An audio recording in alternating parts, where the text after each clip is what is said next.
dadweyaan sharaf laho dalkayga u shuban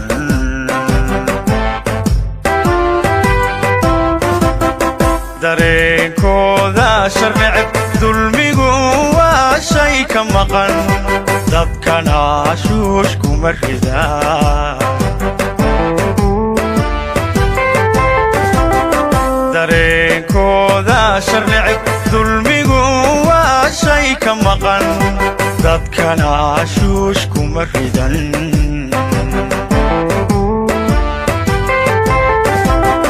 dadyow sheekhiya shariif shaqada qaran waa dugsiga shaandhaysa muwaadinkee dadaalku shaqaysta oo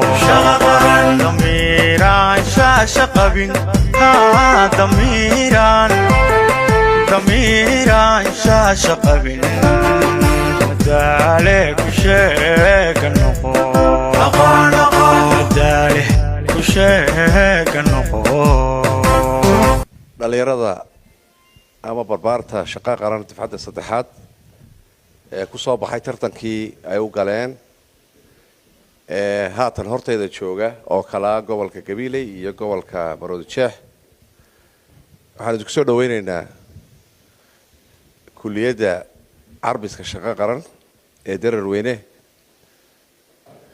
war badan idinkuma seegana kolley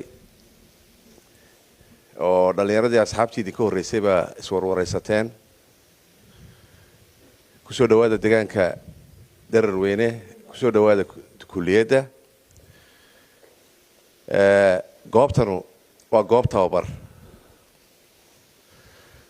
tababarkaas waa laba nooc mid waxa weeyaan nafta oo la tababarayo naftu way kibirtaa markay nimca ku jirto in fara badan kibirka laga saaraya oo kibirku ka baxaya waana u baahan tihiin way qofku markuu ku soo jiro noloshii qoyska soo joogay hooyadii iyo aabihii iyo gabdhaha walaalaha ahaayeen hadhicin hajaban lahaayeen wax fara badan oo u bartay uu waayay markuu halkan yimaado wuxuu noqonayaa imika wixii ka dambeeya qof isagu istira qof isagu ah self reliant isagu isku tiirsan ama isku kalsoon kalsoonidii qofnimo dhismaysa inaad adigu gacantaada wax ku qabsataa waa wax weyn saxnigii iyo malqacadii iyo koobkii lagu dhiibay eed soo dhaqday imika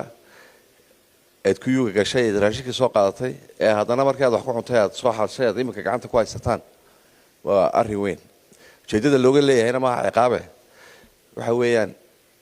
inaad barato isku kalsoonidaaduna dhisanto inaad adigu wax qabsan karto gacantaada wax ku qabsan kartana aad dareento dariiqa aad usoo marteen imtixaan baa usoo gasheen halkan waxaad la gasheen imtixaanka 3,400 oo qof waa ku guulaysateen ujeeddadii aad u socoteen weli maydaan gaadhin tababarkii baa iminka gelaysaan tababarkii dambe carbiska shaqaduna waa idiin hadhay oo isagana sanad dambe aad geli doontaan ilaa ka gaadhaysaan ujeeddadiina dambe halkaa u socotaan kii sarkaal ciidan noqonaya iyo kii sarkaal civil noqonayaba dadaala inta halkan ku jirtaan haddii aan la yidhaahdo madaxdiinii baa joogta cabdilaahi baa taliyaha cabdilaahi nuur waa taliyaha kulliyaddan macallimiinta iyo saraakiishina waa kuwan horin walba macallimiinaya waxay leedahay saraakiil gacanta idinku hayn doonta u dhaga nuglaada amarada ay siinayaan noloshu discipline kama soo hadhee wixii lagu furay sideeda u fuli أولا السلام عليكم ورحمة الله تعالى وبركاته سلام كدب وحانو قوه الرئيس سلام يا أقاسمها قود برنامج كشغا قرن أقاسمها كحقينك تليها برنامج كشغا قرن عبد الله النور أبان دولا حردة معلمينتا كلية برا سابقا قولك قبيلي iyo dhammaan hawlwadeennada barnaamijka shaqo qaran waxaan kaloo hambalyo u dirayaa ardayda maanta xirada ku jirta ee u bilaabmi doona tababarkii cajiibka ee barnaamijka shaqo qaran kuwaas oo aan maanta aanu soo galbinay gobolka Maroodijeex anigoo ku hadlaya afkii maamulka gobolka oo soo wakiisheen kuna hadlaya afkii dafcaddii labaad ee shaqo qaran ee Maroodi Jeex ahna guddoomiyahoogii waxaan hambalyo idinku dirayaa mid kaliya laaba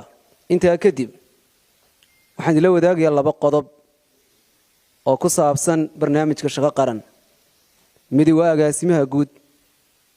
oo aan warbixin idinka siinayo barnaamijkiisa midi waa ku-xigeenka agaasimaha ku-xigeenka barnaamijka shaqo qaran midi waa kulliyadda midna waa macallimiinta shaqo qaran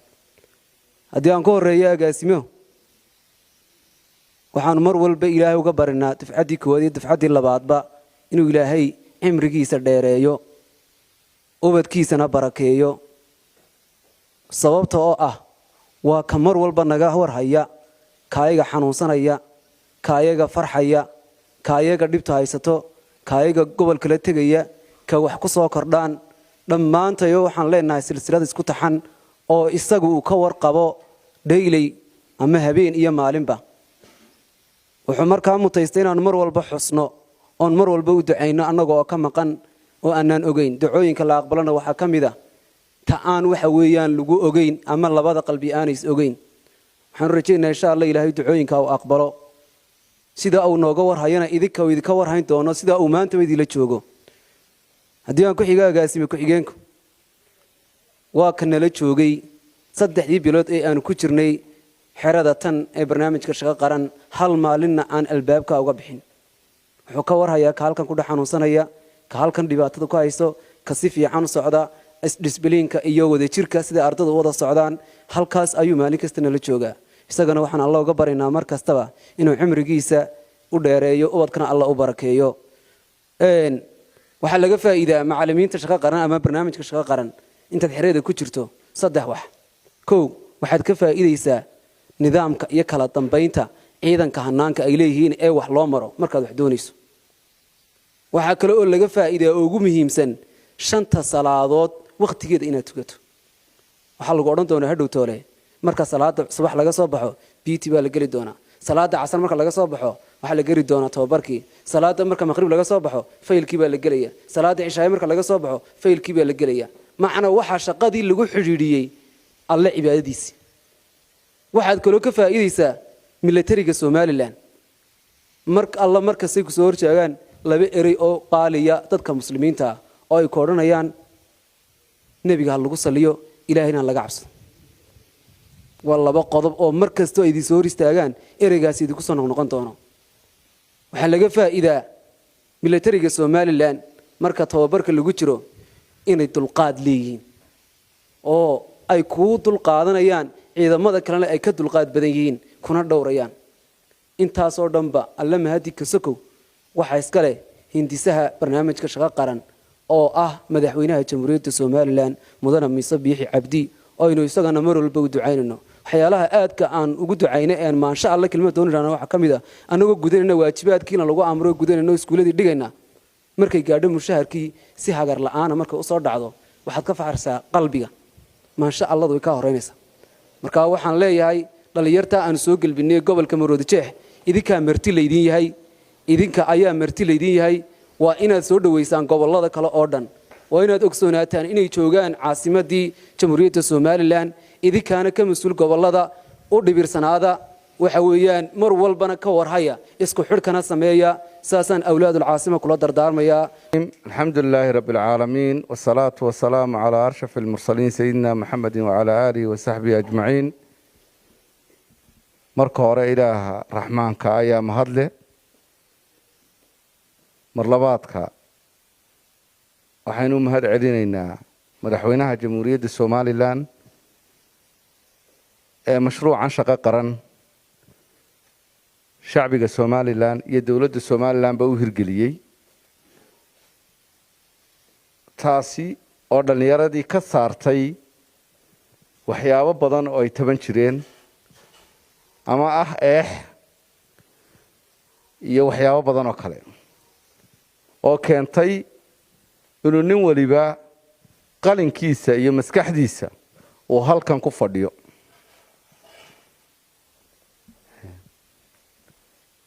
agaasimaha guud shaqo qaran taliyayaasha ciidamada kala duwan dhalinyarada shaqo qaran ee bilaabaysaa maanta kow u tahay. asalaamu calaykum waraxmatullaahi wabarakaatu. salaan ka bacdi waxaynu halkan u joognaa waa inaynu dardaaranuun isfarno. muhiimaddu waa intaas. nin waliba maalintii malcaamadda la geeyey iyo ilaa maanta oo halkan soo gaadhay waxaa gacanta ku hayay hooyo iyo aabbo. maanta waxaa soo gasheen xaalad ka duwan xaaladdii aa gurigiinnii ku sugnaydeen oo arkayseen maanta durdaba halka aad ka bilowdeen. waa koobka iyo malgacadda iyo bilaydhka. waxaa laga yaabaa rag badan oo halkan fadhiya inaanay weligood malgacadda iyo bilaydhka iyo madiibadda uu siday ama hor taalla in aanu weli kijadooda ka soo qaadan. waxaa laga yaabaa rag ka mid oo fadhiya inaanay kijada gurigooda arag gudaheeda gelin oo u yaqaaneen ceeb. xaaladani waa xaaladda raggu ku kala baxo soo baxde oo nin waliba qalinkiisii iyo maskaxdiisiibuu halkan ku yimi. tii labaad baa idiin harhsan oo tana. xaggee lagu gaadhayaa? ninka laga helo salaada subax masaajidka ee ugu horeeya ayuunbaa tanna ka koowaad noqonaya. ninka hadduu xadhigga ilaahay qabsado wax allaale wax ka xumaanaya haba yaraatee ma jirto. xadhigga ilaahay waxaa ku xigaa akhlaaqiyaadkii oo markaad xadhigga ilaahay qabsato waxaa kuu xigaya inay akhlaaqdaadu hagaagto.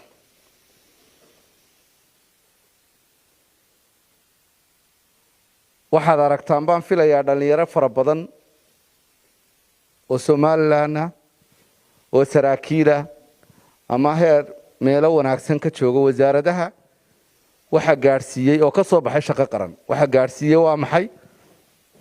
halkan baa lagu kala baxaya. nin waliba wuxuu halkaa kala soo baxo ayuu la tegayaa marka uu dhammaystirmo.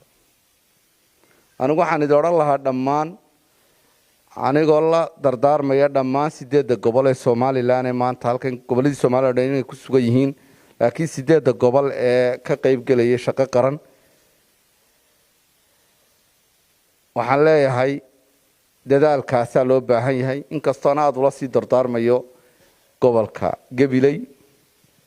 oo aan u malaynaya inaanu saaka muddo 2 saacadood ka badan aan wada fadhinay wada sheekaysanaynay soo dardaaranay. aada iyo aada mar labaad waxaan u hambalyaynayaa agaasimaha